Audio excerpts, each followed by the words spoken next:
Hello, hello. Hi, everybody. We're all in our seats. What good kids. Nice to be back. We're going to talk about cities. We've got an amazing, the star power here right now on this subject is remarkable. You've all got your bios in detail in the books, but this is Richard Dobbs from McKinsey Global Institute. Maria Gotsch from the New York Investment Fund, and Richard Florida, author, academic, all-around creative guy. And we are going to talk about cities as accelerators of growth. That's the official title. But I think we're going to try to be a little broader than that. The kind of thesis that we wanted to start with was that 20 years ago when the internet first popped into the popular mind, there were some ideas that, wow, in the future we'll all telecommute and we'll work in our pajamas and no one will need to do anything, and grass will grow on the streets, and cities will, if not go away, become less important. And I think we've all seen, and people in Seoul can appreciate this probably more than most, that that hasn't happened, and that cities are in fact more important and becoming more important by the day, month, or year, and so we're going to kick that around. I guess I wanted to start with Richard Florida, who has made a pretty good case for creativity as a driver of growth, and cities in particular as engines of that. So Richard, why don't you just give us a little how you see the role of cities? Well, I think Jane Jacobs, the sort of foremost urbanist, long ago said, when they asked her what she thought was her most fundamental contribution to economics, she said, I think I figured out something that puzzled lots of other economists. And when pressed, she said, companies are really, really good at doing things better. And I think that's true of Korean companies. We can make steel better, make cars better, make displays better, make telephones better, mobile telephones better. But she said that's really becoming more efficient.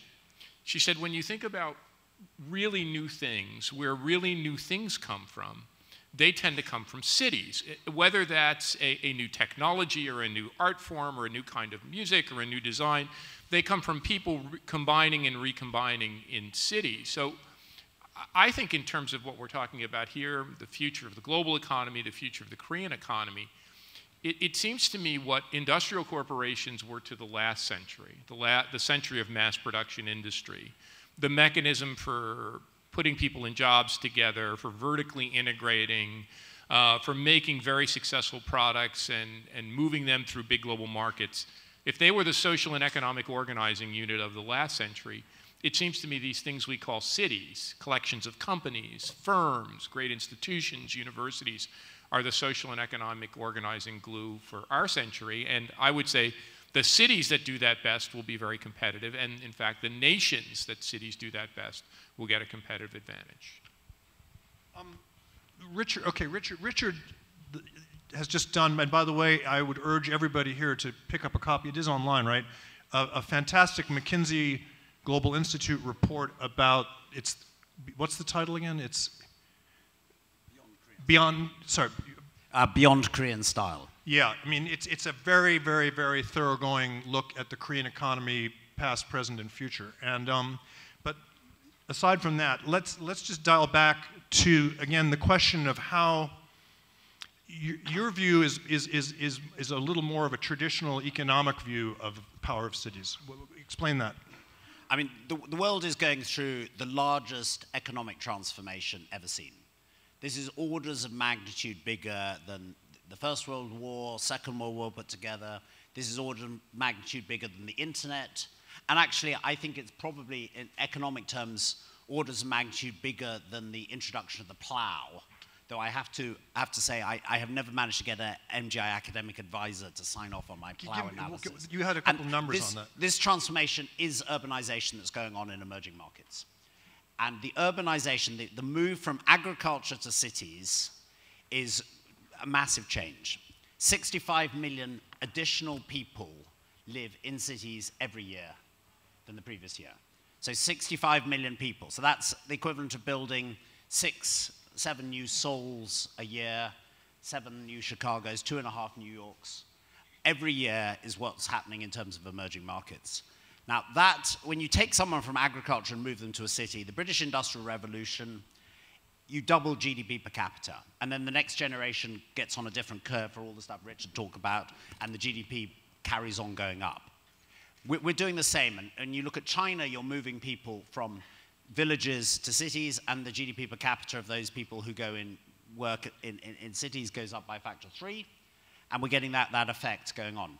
But the difference is the scale and speed. So the British Industrial Revolution, the first Industrial Revolution, which underpinned the British Empire, took 150 years to double GDP per capita and started with 10 million people.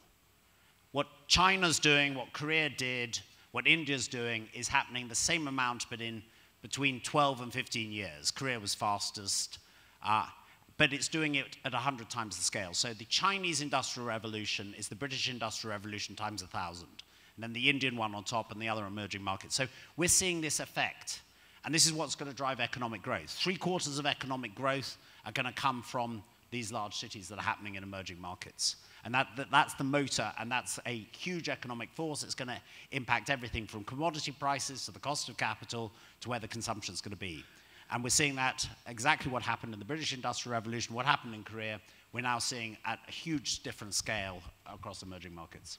Let's, Maria, I mean, you're in an interesting, by the way, I should add that Richard Dobbs lives in Seoul, has lived in Seoul for the last 6 years, so you will hear lots of references to Seoul here. Richard Florida is from Toronto, originally from the United States, and Maria obviously lives in New York. So that's our span of cities here. Maria, New York is in a kind of an interesting situation because it's simultaneously an old, traditional, developed city that is also continues to be very much on the cutting edge of it. As a kind of practitioner of you know, someone whose work is involved in steering that ship that's already there, how do you guys view the nature of New York and how you want to steer it going forward? So New York is actually an interesting test case, I think, for people in Korea, specifically Seoul, to look at, because we, until about 15 years ago, actually did not have a technology sector. We had technology, but it was within the large corporations, and there was not the culture of venture capital and startups and risk-taking. It was really big Wall Street and big media dominated our economy. And so in kind of the role of creativity versus the role of consumption and the growth of large cities, we sort of play on both sides of that. And we look to figure out how to take the fact that we actually do have the big corporates in New York, embrace that fact, and then figure out how to turn that to our advantage to help support and grow a technology sector. So it's really about taking kind of the both sides of the same, of the 2 points that are made, which is you need the creativity, you need the ability to kind of grow new companies, but then leveraging the fact that you've got a big market that you can sell into and that can help you iterate your product faster is something that I think is placed in New York City's strengths. And for a society that has the culture of large corporates and big companies, it's sort of a way to sort of frame the question is it's not just all about startups, it's about bringing the 2 pieces together in a way that's good for both sides. Another idea that has had a lot of currency, I guess, in the last decade was Tom Friedman's idea about the Earth being flat. The world that we live in a flat planet that everybody everywhere is competing on more or less equal terms with everybody else. And the implication of that is that, you know, every city is kind of in competition with every other, but that also that the playing field is equal. I mean, Richard Florida, is that a realistic view? Well, in many ways, I bear the burden of this because I think it was the year 2005, I wrote a piece called "The World is Spiky." It actually came out of a visit to Korea where there was a big conversation about should we decentralize, and it goes on, as Richard knows, and many of you do, it goes on all the time, should we decentralize population away from Seoul? You know, Seoul and the giant metro around Seoul, the mega region, has about half the population of the entire country, and the thought was that was draining the country of its innovative energy. And I said to myself, that's silly. If you look at the world economy and where it's being organized, it's not flattening. Now certainly for simple manufacturing products, for basic services like call centers, that stuff can be moved anywhere and it drifts to where the costs are the lowest. But for really advanced things, new designs, new technologies, new innovations, those tend to concentrate. The way we got at this was very simple, folks. We took the light images of the world at night. We used that to estimate the share of world activity that's produced not only in cities, but giant mega regions, like the one that's around Seoul, Greater Tokyo, the Boston, New York, Washington corridor. We can go on and on. We found that 40 of those mega regions define the world economy and are really the economic units. They house less than 1 in 5 in our people. They produce 2/3 of our economic output and 9 in 10 of our innovations. A similar kind of thing that Richard's work at the McKinsey Global Institute. So for very advanced things, the world is very clustered, it's very concentrated and very spiky, but the two can go together. Really, the two can go together. While innovation and creativity and knowledge development are spiky, for very basic things, they can flatten out. So I would say that the world is flat is about providing opportunities for everybody, but I think cities are the places where you capitalize on the opportunity, and that's the difference. I mean, I think the reality is you go somewhere like Tokyo or you go to a rural village in India, and it's quite evident that the world is not flat in terms of differences in GDP, differences in opportunity. Why are cities such a big engine for growth? It's not just the one-off effect I talked about, where you take someone from a village and put them into a manufacturing plant in a city, and you get the one-off increase in GDP. The next generation there grows up, better educated, higher aspirations, and more ideas. And that comes from the interaction they have with other people in the cities. If you go to a village in India, and you go to the school there, the absentee rate runs at 25%. Now, that's not the absentee rate of the children, it's of the teacher. The teacher just doesn't turn up 25% of the time at the Indian schools. So to say that the world is flat, that the education, the aspiration, all of that you're getting in an Indian village is the same as you're getting in a place like Seoul, where people are going off to night school, et cetera, and interacting, is completely wrong. Let's do this. We're going to put 2 cities or 4 cities off limits. Seoul, New York, and Toronto. None of these can be used. I'd like each of you to give me an example of an emerging market city that you think is really interesting and doing something worth noting, and then a traditional city that's doing something. Again, so nobody can use their home team example. Richard, why don't you start? I mean, the comparison that I like to use is the city, and particularly when I'm in Europe, actually, I use this, is the city of Stockholm in Sweden and the city of Tianjin in China. And I typically ask the audience, if I'm in Europe, who has been to Tianjin? And last week I was in London, 2 people stuck their hand up. Who've been to Stockholm? 80% of the room stuck their hand up. The GDP at the moment of Tianjin is the same as the GDP of Stockholm. So there's the city that most of the room last week in London didn't know where it was. It's the same GDP as Stockholm. If you look by 2025, the GDP of Tianjin will be 2 or 3 times the size of Stockholm. In fact, the GDP of Tianjin will be about the same as Sweden. Now, I'm just picking Tianjin because it's not a city that people necessarily think of as a well-known city. It's a 2nd or 3rd tier city. It's quite an important city in China, but it's a 2nd or... So a city that many people around the world have never heard of is delivering growth that by 2025 it's going to be as big, that city, as the city of, the whole country of Sweden. And I think that's what's remarkable about cities, is it's not necessarily the really big brand names that are doing this. It's the fact that there's a whole middle tier of cities, the ones typically under 10 million people, not the mega cities, in emerging markets, that are going to be, across all of them, across 440 of them, they're going to be delivering 40% of global economic growth. So 440 cities, most of people in the developed world will never have heard of more than 10 of them, are going to deliver 40% of growth. Maria? Okay, so you put me at a severe disadvantage because I just think about New York City for my job. But anyway, I'm fascinated by Detroit because I think Detroit sort of did most things wrong. They focused on one industry, they got too concentrated, they got very insular, they didn't worry about innovation, and so they basically fell flat down. And now there are little signs of life. And I think the jury's still out as to whether or not they're gonna be able to resurrect themselves. But I think if they do, it's a very interesting test case for kind of the rise, fall, and then rise of cities, because they're going to have to rethink many things about what does it mean to be a city. You know, what is the right density? How do you shrink? You know, because a lot of the talk is about the growth of cities, but there are some areas where, you know, how do you adjust to the growth if you're on the wrong end of that, or you're on the shrinkage end of that. And so I think the fact that the artists have moved to Detroit is very interesting, and what that's doing for the city and the role that sort of plays in the revitalization of an area. New York saw that by neighborhood, right, where neighborhoods were previously manufacturing and are being brought by the artists, and then sort of economic development follows that. So now you have kind of that microcosm of a neighborhood happening at a city scale.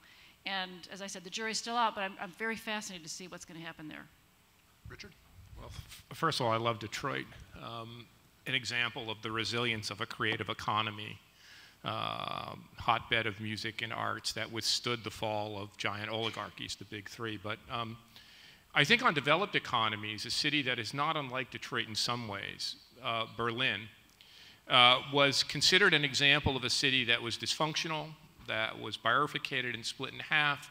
And my colleague said it was, at best, a trendy, hipster, artsy city that could never generate technology. The most recent analysis we've done is that aside from the ones that are off limits, the New Yorks, the Torontos, London, San Francisco, Berlin has one of the highest rate of technology startups of any city in the advanced world. And then for the emerging economies, I'll pick two neighboring cities that I've just learned more about. One is Amman, Jordan, a place that has been beset by lots of conflict, in the middle of a very destabilized place, accepting lots of refugees, that my friends at Endeavor, this group that Jim Wolfenson put together when he left the World Bank, my friends at Endeavor tell me have one of the largest levels, highest levels of startup activity in the world. And the other I just visited, Jerusalem, another place that has been beset not only by external destabilization, but a level of internal tension that's unbelievable. And I just met with the mayor. The mayor is a former venture capitalist, a former entrepreneur, realizes that Jerusalem has capabilities in everything from film production to technology with smart people, and has gone about setting that city on a course to generate startups. So, and those are just a couple of examples from a world that's rife with examples of cities becoming accelerators of just what we're talking about, innovation. We're using this distinction of emerging cities and traditional. Is there something fundamentally different about, and in fact, instead of just saying emerging cities, let's say emerging Asian cities, this neighborhood here, is there something fundamentally different about what's being created here than the processes that created London and Paris and New York? And what's the outcome? What's the end game? You know, we know what the end game of New York and London and Paris is because we can see it. Or at least we can see it so far. What's the end here? Where are these things different, and where are they going? Richard? I mean, I think that one of the fundamental differences between Asian cities, particularly if you strip out Singapore and Hong Kong, who are sort of basically sort of colonial relics, is the remarkable lack of diversity in Asian cities. You know, if you look in the typical Korean company or Chinese company or Japanese company and compare them to the companies you would see in Silicon Valley or that you'd see in London or you'd see in New York, is they are remarkably less diverse. You know, the typical Korean company, top management team, 90%, 95% Korean men. Maybe a couple of Korean women, couple of foreigners. A very undiverse view. Similarly, you would find the same effect in China. And Japan is the same too. Now, I think there's an interesting question here. because it would be very easy to say that the right answer is to get more diversity in. Because, it's pretty hard to argue against diversity, in terms of this. But I think actually there may be an answer that the lack of diversity means that people are very aligned, and actually some of the companies and some of the ways these cities work may have a source of advantage. That London, my original home city, actually, because of all the diversity, maybe has more creativity, but the ability to execute may get harder. So I think for me, one of the striking differences between some of these new Asian cities is actually how undiverse they are, and maybe how that has some advantages that we're only beginning to now understand. I think that to build on that, there's really two models of innovation, and all of us can see this very clearly. The book I wrote nearly 20 years ago, I said in the West pioneers breakthrough innovations. I actually called it the breakthrough illusion.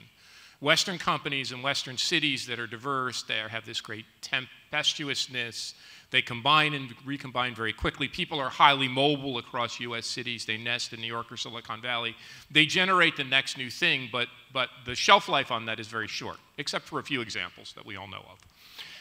In Asian cities, but also in a few European cities, but Asian cities, which are very big, Seoul's a very big city, the metro is 25 million people, incredibly dense, 17,000 people per square mile. New York's 2,000, London's 5,000, giant cities, very dense. They tend to follow through. They tend to get great at something, whether it's steel making or car making or flat panel display making or whatever making it is, and they tend to refine that into an area of expertise. And I think that also is this level that Richard just mentioned between diversity and more homogeneity. And it's very hard to mix them. We could not find an example of a city or a country. I still can't find an example of a city or a country that does both well. Either they're very good at, there are some that do both terribly, but either a city or a country or an industrial mix does shifting and breakthroughing very well, or it does deepening and efficiency and improvement very well. So I think Richard's caution, the only thing I would qualify by saying is as the economy shifts more away from manufacturing, which again Richard knows more than I do about, it may be hard to sustain that without having this mixture of diversity and creativity that brings new products. That would be my only caution.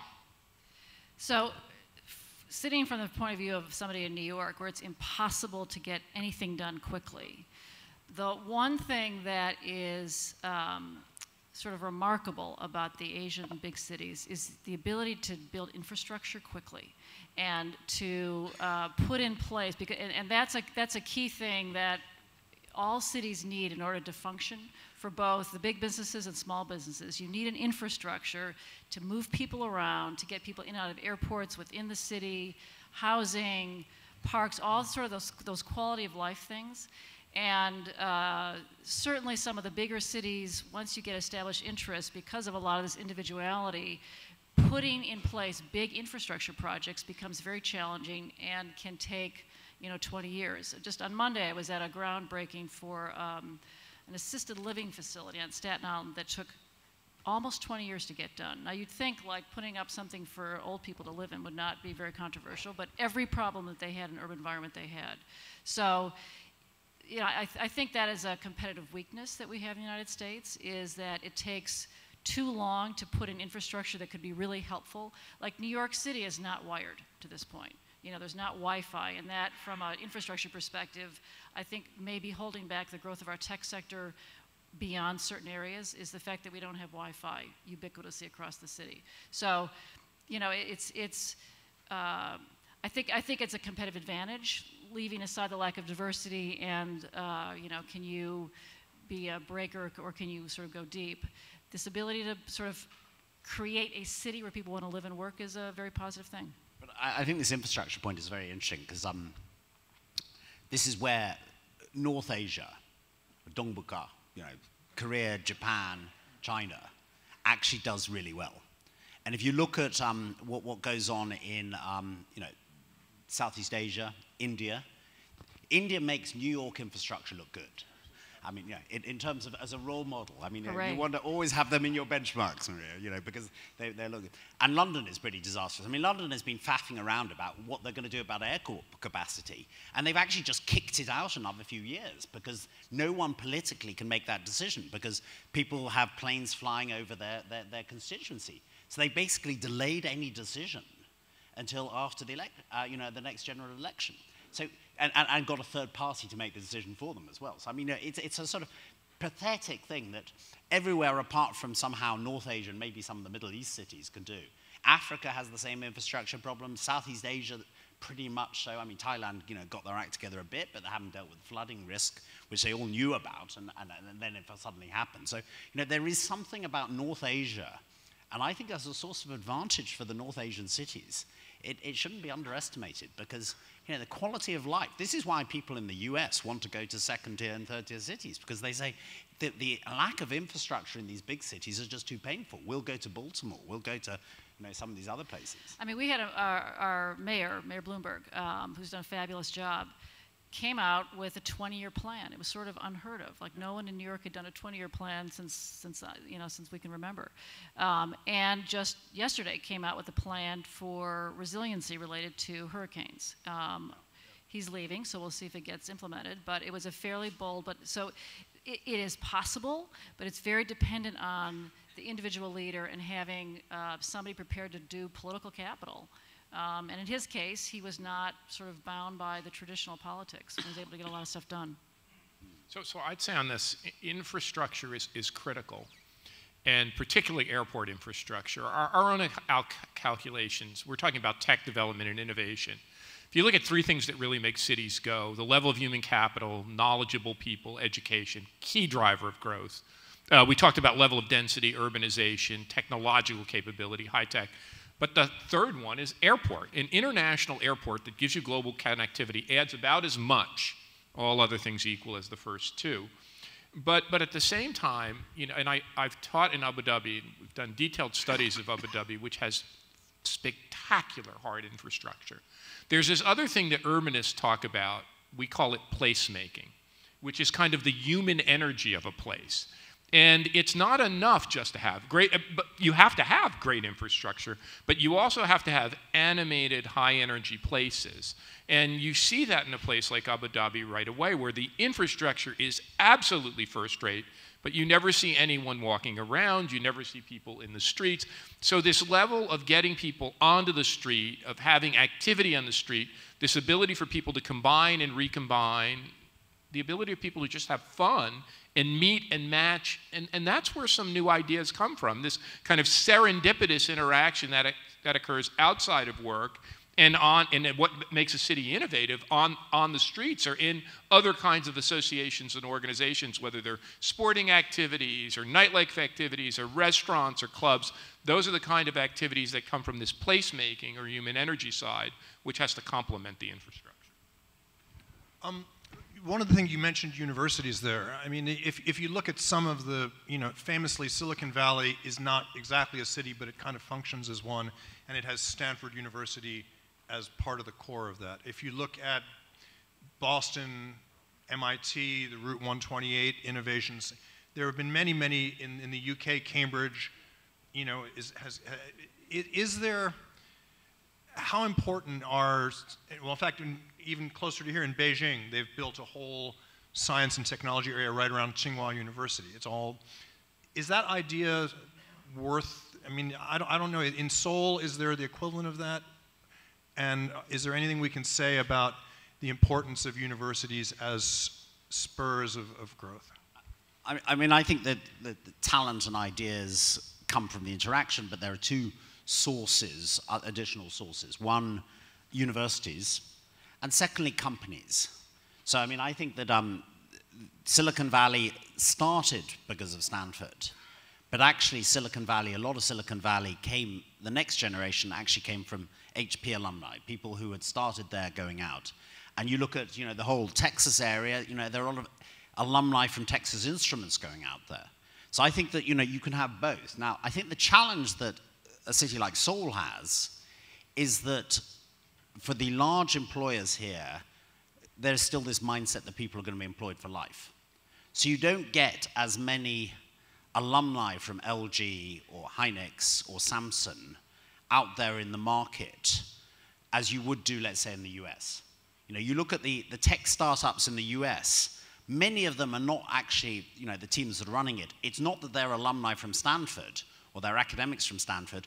They are people who came from Google, or they were people who came from Yahoo, or they're people who came from HP. And it's those companies that have provided the seeding as well. So I think that the challenge that some cities like this have is not the universities. And the universities do okay, but it's actually you don't get the alumni coming out from those places. So there's nothing like a good failure. You can look back, again, New York's tech sector is 15 years old. You can look back at the failure of Prodigy, which was a very early kind of web-based subsidiary of IBM that failed back in the 90s. And what that did is it released into the ecosystem of New York and the economy of New York a whole bunch of people who understood that tool, that applied technology tool of the web and what it could do. And a lot of those people then went on and sort of met up with the graphic design community, and the first thing they did was design websites and set up companies to design websites, and that's kind of, and then now you've got a website, you need to advertise on it. That's sort of how New York's tech sector came. So initially, our technology sector, I would say with respect to universities, did it backwards. We did not start with universities. We actually started with a corporate failure, which then led to a technology sector. And what we're focused on right now is trying to figure out how do we take the intellectual capital that's actually at the universities, which in New York tends to be very heavily in the biomedical area, and which we have exported up to this point, and how do we then retain that and sort of marry the academic side with the entrepreneurial side to create companies. Because I don't think it's a foregone conclusion that just because you're a smart academic means you're going to be a good CEO of a company. So it's, the universities are a fabulous source of intellectual capital, but they're not the be-all and end-all of your tech sector. They're an important piece of it, but there have to be some other pieces around it, and there has to be business expertise and entrepreneurial expertise that knows how to commercialize it, move it out, and work with scientists, figure out what the right role of those scientists are, and then, but that's probably not going to be the driving force of your tech sector. Yeah, cities are idea capitals or creative capitals, and they have a social structure of innovation and creativity that's pretty robust. Great cities have great universities. Those great universities don't just spit out technology. They attract great people from all over that country, and in many cases from all over the world. They have great sources of networks of people to meet and associate. They have spectacular businesses that percolate people and thrust them into the environment. They have venture capitalists who know how to do that. They have serial entrepreneurs who built companies and work on an ongoing basis, and all sorts of support structures. But one of the things that you asked, Spencer, it used to be that these environments could percolate in suburban office parks, like we saw spring up around Stanford University in the so-called Silicon Valley, like we saw in the Route 128 suburbs outside of Boston, like we saw in Princeton, New Jersey, or New Brunswick, New Jersey, the suburbs of Dallas or Austin, Texas, Microsoft's headquarters of Seattle. That no longer works, and we have the data that shows it at our institute. In fact, most high technology innovation is moving back to real urban areas. Silicon Valley is no longer the #1 source of venture capital finance startups in the United States. It is San Francisco, the city of San Francisco. It's not the suburbs of Boston. It's Cambridge, Massachusetts, and the areas particularly abutting MIT. It's Seattle, Washington, not the suburbs where Microsoft is. And running up the list is Maria's, the area I'm from originally, but Maria's hometown. New York City has seen one of the most remarkable growth spurts of any city in modern history as becoming a center for startup activity and venture capital. So this kind of suburban office complex fake clustering experiment that we had in the 1980s and 1990s is falling down. And the reason is, and I think Maria knows this, is that increasingly people who want to build these companies and be employed in these companies want to live in cities. They don't want to live in fake replica cities. They want to actually live in really thriving, dense cities. So I think that what we saw was a blip. I really believe it was a blip on the curve. Cities have always been the centers of innovation, and cities, real cities, are becoming idea capitals and technology capitals and innovation centers again. So New York has had 3 pharmaceutical companies moved from the suburban areas to New York City in the last 2 years. That's sort of, you know, if the geography of New York is all the pharmaceutical, like 60% of the pharmaceuticals of the world have been in New Jersey for the last probably 50, 60 years. And Roche shut down its facility and moved to New York City. And that's where it's going to operate out of now.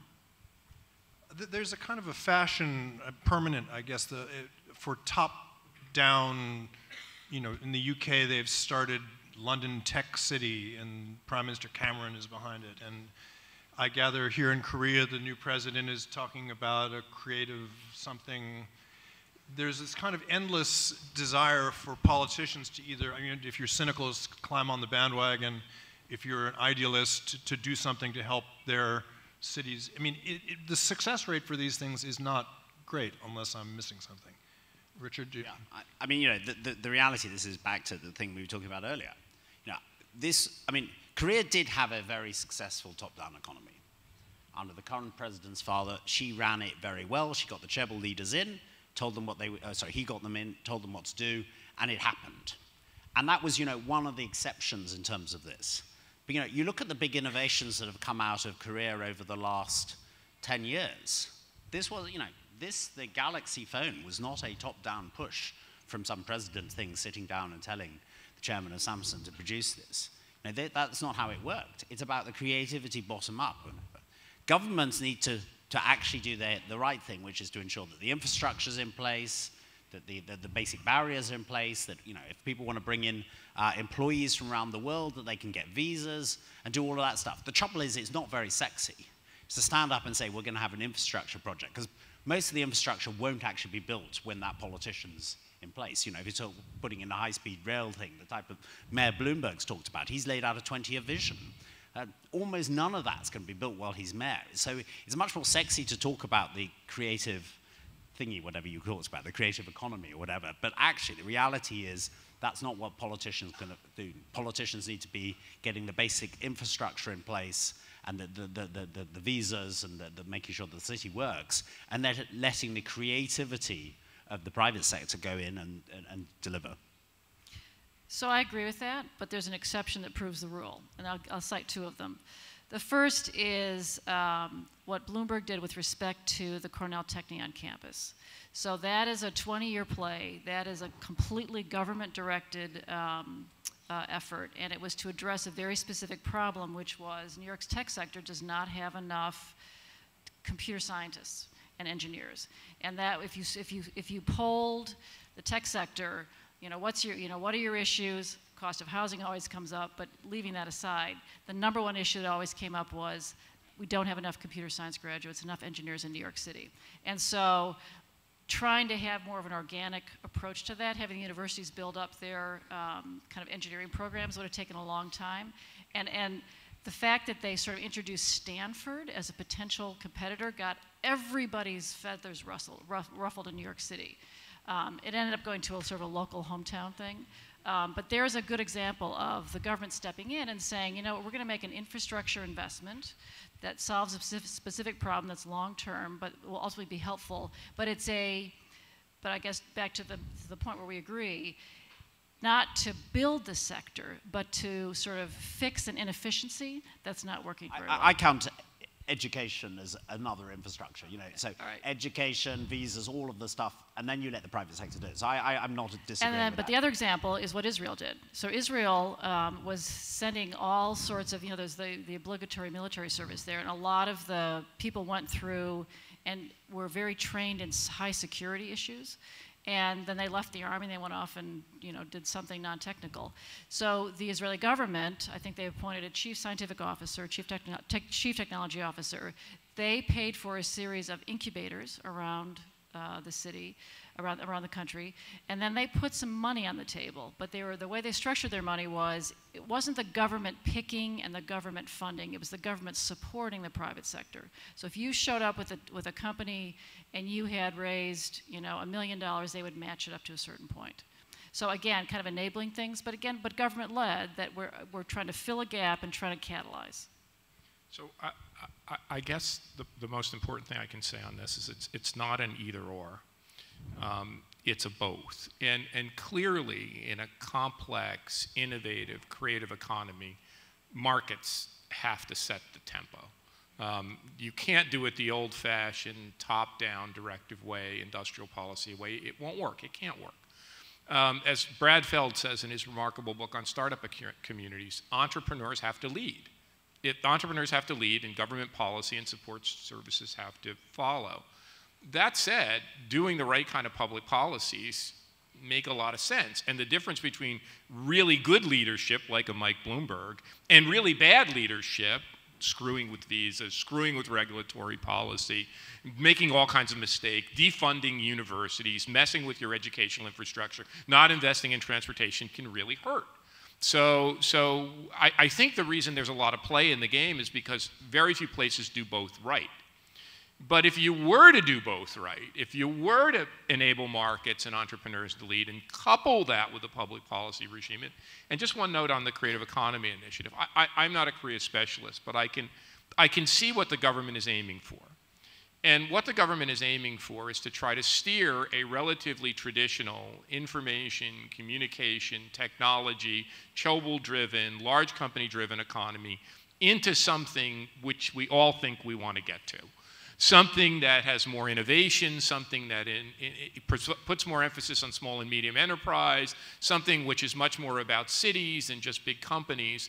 So sometimes, whether it's Mike Bloomberg's initiative to bring in applied sciences campuses or your own initiative to rethink a vertical economy and make it into a more horizontal creative economy, the policies matter and the signaling matters. But I think the most important thing is that it's both. It's not one versus the other. And when the two go together well, they can really benefit your overall innovation and development.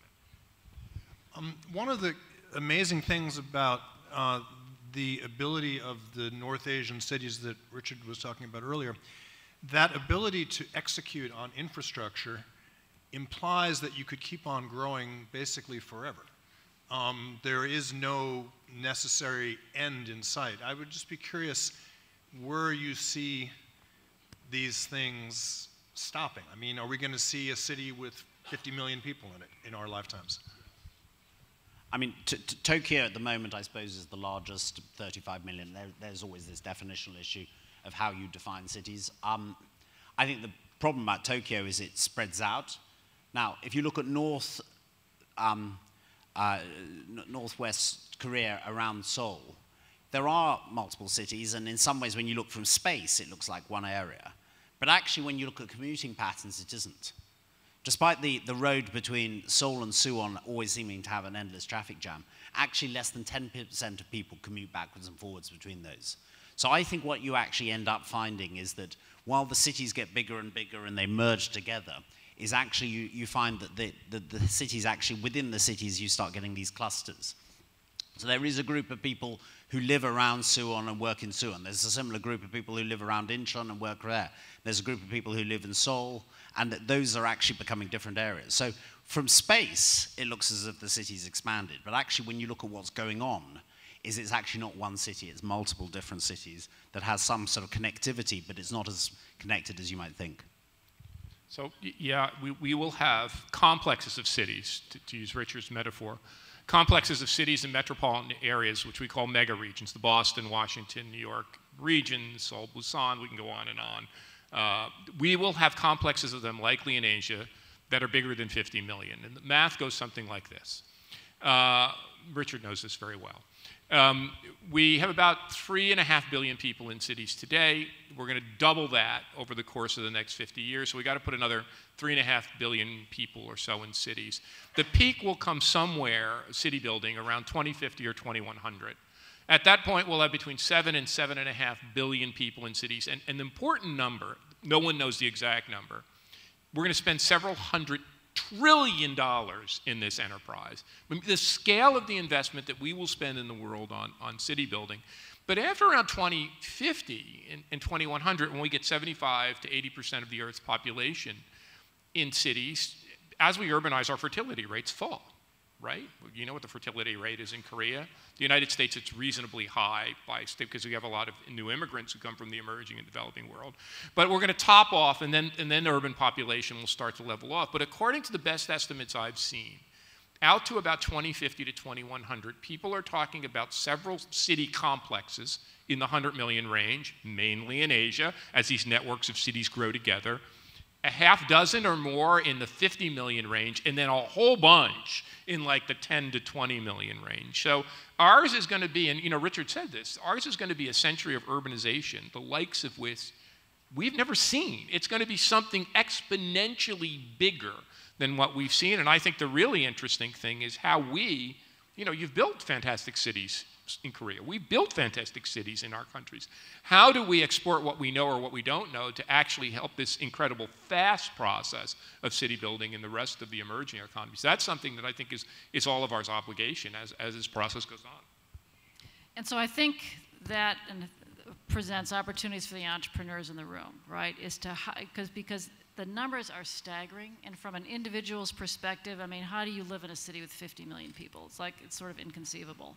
So in my mind, that kind of raises the question is, well, how then can technology help sort of break down a city of 50 million people and make it manageable to, at a community level, at a block level, whatever sort of the right sort of mix is there in terms of manageability and the ability to maximize what all the things that a city of 50 million people offers without being overwhelmed, and kind of on some level it's sort of a sorting mechanism to make sure that you can get the most out of it without being overwhelmed. We are officially out of time, so we're going to just, I was going to close by asking everybody to kind of play doctor for a minute and make one helpful suggestion to Seoul for what to do. Marie, you just kind of sort of started that. If you have another one, that's fine, but if you don't, you can pass. The other two, Richards, I mean, what if you had any single piece of advice, in your case, Richard's leaving Seoul soon, what's your parting advice? And I mean, what would you do in Seoul's situation? What's the most single piece of advice you'd give? Well, the biggest piece of advice I could give is to not dilute Seoul by trying to say it's too big and we have to create all these other satellite cities in other parts. If Korea doesn't have a fantastic spike with the great international airports, and look, in the Asian context where you're competing against Shanghai, Beijing, Hong Kong, Singapore, Tokyo, I mean, Korea needs a giant spike. And the other thing I think is I think Seoul has the density, it has the hard infrastructure, we've talked about that, it has great educational institutions. If there's one thing to work on, it's this openness factor. Not that you want to change your whole economy, and I know Korea has done this, and Seoul has done this, but the fact that I think openness to outsiders is, if I look at this, what makes New York great or San Francisco great, it's not that New Yorkers are innovated or Silicon Valley San Franciscans, it's that 50% of those high-tech enterprises were founded by someone who wasn't born in the United States. So I would say for the future, it's the openness factor that I would think is the biggest and most important next challenge.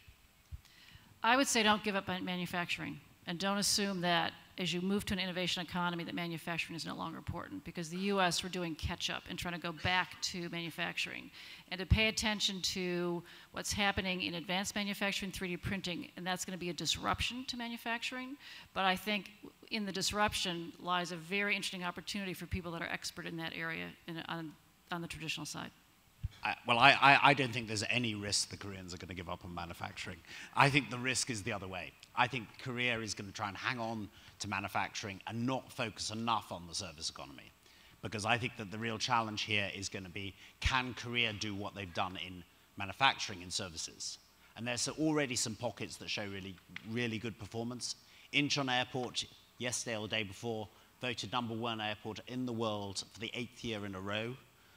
So there's a bunch of things that Korea can do that's world-class services, but I think the real challenge of many people in Seoul, both the people who live here, the people who work here, the people who run the city, and the people who run the country in terms of the politics, is there's still this obsession that real people manufacture stuff and export it, and that this service sector, which is where the growth has to come from, the next wave of growth, and it's going to help the middle classes here get their next wave of wealth, and the people coming out of the universities get the next wave of jobs, then unless there's enough focus on the service sector, there's a risk that Seoul as a city is going to stagnate as manufacturing increasingly gets replaced by robots, the 3D printing, or the moving to low-cost locations like Bangladesh or China. Thank you very much. Thank you. Okay, great panel. Thank you.